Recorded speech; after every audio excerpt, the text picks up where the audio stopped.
Good evening and welcome. It is 6:15 p.m. across Cameroon and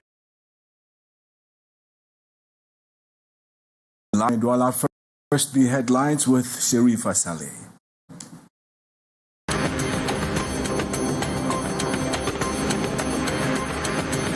The government has for third prolonged the deadline for personal income tax declarations. The latest happened today following intense commotion on the dedicated declarations platform. And despite the life-saving properties of the condom, it is still widely snubbed across Cameroon and especially by young people. In this edition, we present the reasons and proposed solutions military pact with France. President Deby says the deal is completely outdated. Those were the headlines, and now further details in a moment.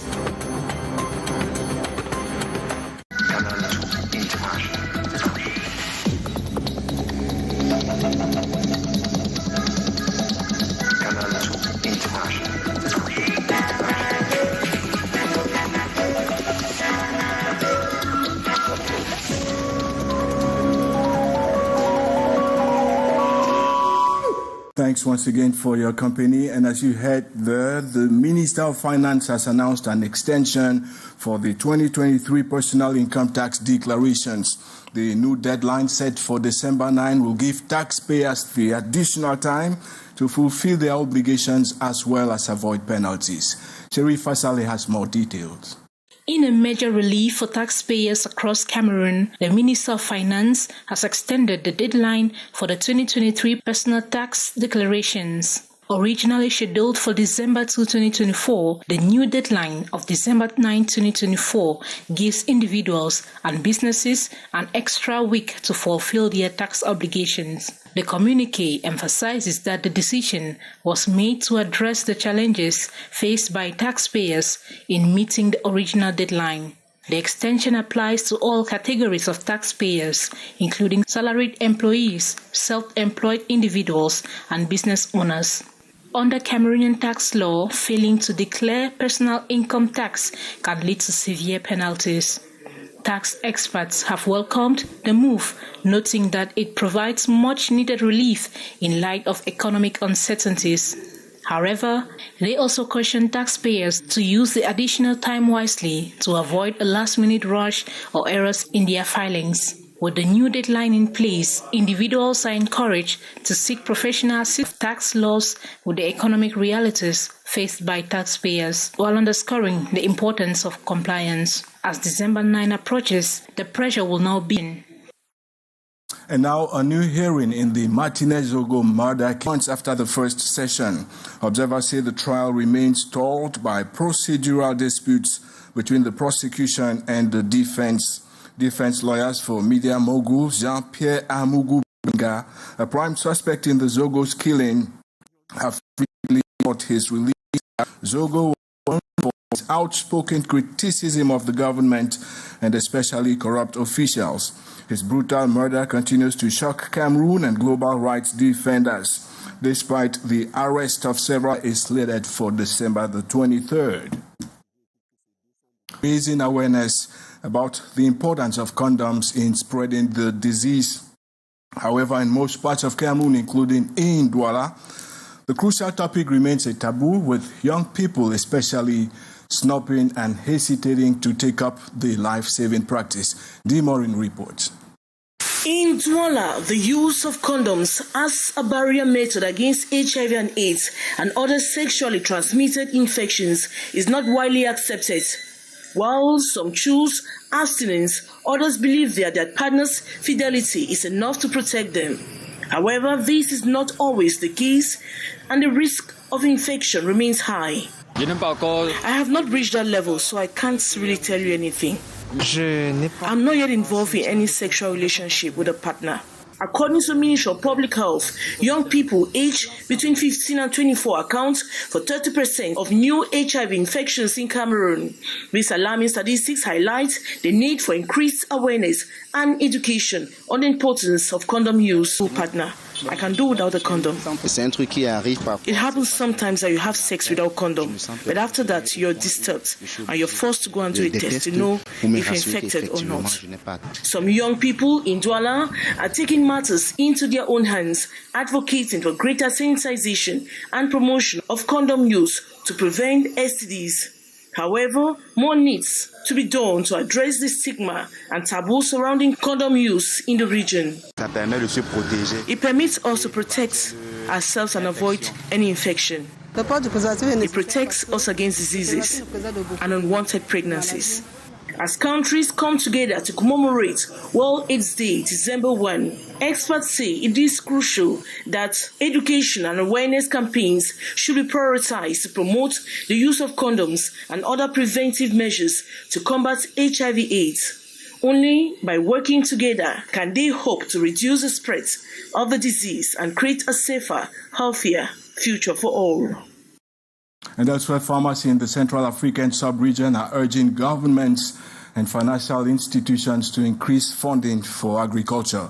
They say to transform the sector into a key driver of economic growth and poverty reduction, governments in the sub-region need to allocate at least 10% of their annual budgets to the sector. Yes, Ambo Gladys Ndibang.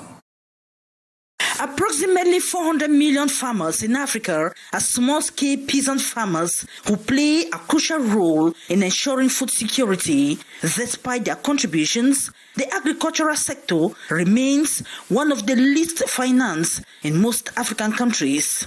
If you take any bank on the continent, any bank, be it a bank in name of agriculture or otherwise, you'll see that less than 5% of the credit in the credit portfolio is allocated in agriculture. When you go and financial institutions to fund farmers aiming to boost productivity and reduce poverty, the plan is being discussed at this two-day meeting in Douala, Cameroon, starting December 2nd, 2024.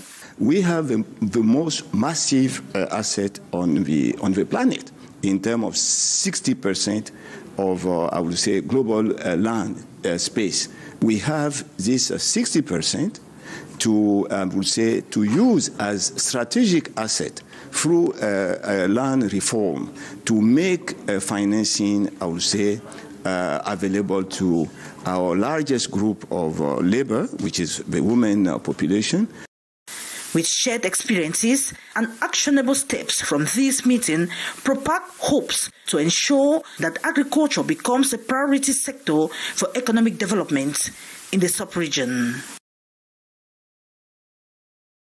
And at just over 25 minutes after 6 p.m. Cameroon time, this is the news on Canal. They were broadcasting live from Douala. Now let's crisscross the country and over to Bamenda in the Northwest region, where over 50 innovators and researchers showcased their inventions at the 8th edition of the Scientific Days for Excellence.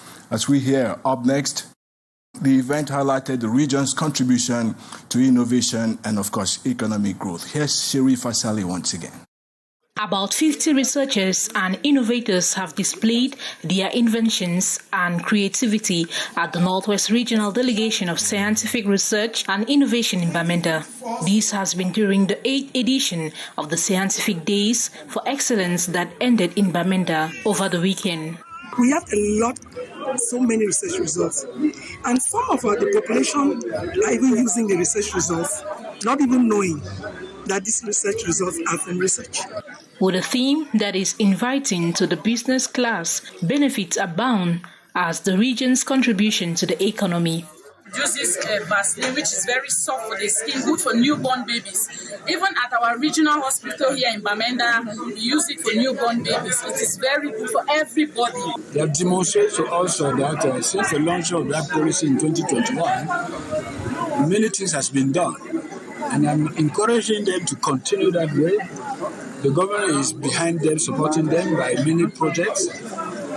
I will just ask our economic operators to back up the process. Begun in 2021 by the minister, the idea seeks to promote creativity. Businesses to generate wealth and employment for the youth. Be it electronics, food processing, arts and crafts, technology, smelting, they all would have wished that to expose their talents in front of a huge crowd to expand their markets. However, a jury selected best inventors who bonuses.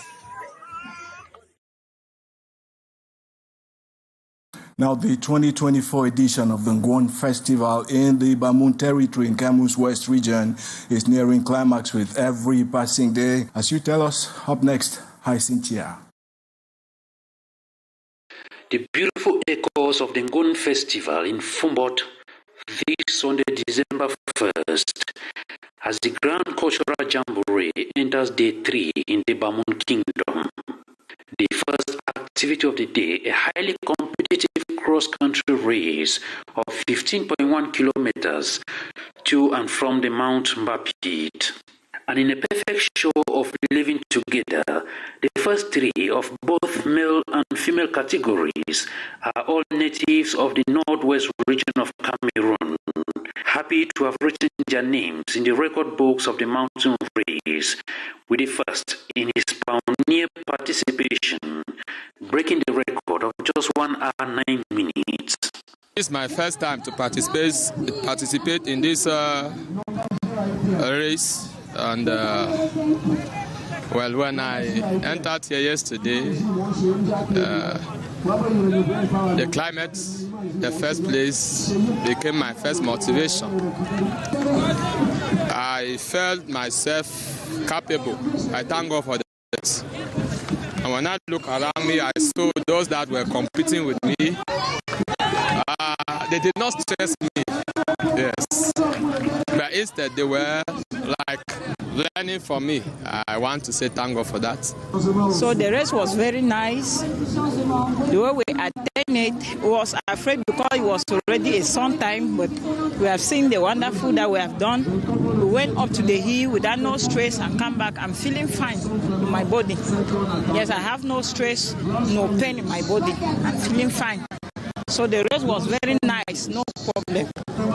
I feel happy. It was not really easy because I've not yet started training in the hills, so it was not easy for me. But I tried my best. The veteran winner, a lady, also from the northwest region. A motivation for the athletes as they look forward to grace bigger stages. Now it's motivation to me. It will give me more courage to train more again. After the race, I'm going to plan. I'm going to do more training to attend the Mamboya that is coming up from February. So I hope by God's grace, I can still do it perfectly. We have been training, so we are prepared to go to Obuya. The grand prizes ranging from 50,000 francs to 250,000 francs CFA received from the hands of the Paramount Chief of Fumbot, the Divisional Officer of Fumbot, and other dignitaries made available by the Ngoun Foundation under the leadership of Dr. Fatimatu as the cultural celebration continues for the rest of the days. Well, sorry for the rather approximative quality of Hyacinth Chia's report. He was reporting there from Fumbot in the West region in the build-up to this year's edition of the Ngoun Festival. Now, elsewhere, and amid the scars of war and division, traditional rulers in Lebialem, that's in the southwest region of Cameroon, are rallying for a new dawn, one of peace, unity, and, of course, cultural revival. They are leading a bold charge, and that means to restore harmony and celebrate their rich cultural heritage in the coming days. As you tell us up next, Dee Morin. Lebialem, a division in Cameroon's southwest, is grappling with the lingering effects of the Anglophone crisis. The crisis, which started in 2016, has led to human rights violations, killings, rape, and the burning of houses, and a lot more. Despite the challenges, Lebialem is a division of immense potential, known for its fertile soil and breathtaking touristic sites. On the occasion of the maiden General Assembly meeting of Lebialem chiefs. In a bid to promote peace and unity, His Royal Majesty Chief Achanzo Fonjo Ngo, President of the Lebialem Chiefs Conference, recently spearheaded a landmark advocacy meeting. The conference brought together traditional rulers from across Lebialem as they prepare for the highly anticipated Southwest Cultural Festival slated for December 13 and 14, 2024. The request their total engagement. Chief Fonjo Ngo emphasized the importance of collaboration and unity in fostering sustainable peace. He extended a clarion call for Lebialem elites, both at home and abroad, to actively support their initiative, highlighting the pressing need for communal harmony in the division. The chiefs left the gathering energized and optimistic, pledging unwavering support for the cultural festival and their collective peace advocacy. Of his country's military pact with France, calling it outdated and no longer aligned with Chad's security needs, decades ago failed to address current challenges, including ongoing jihadist insurgencies in the region. Debbie says the move marks a shift towards building a more autonomous Chadian military and self-reliant defense force.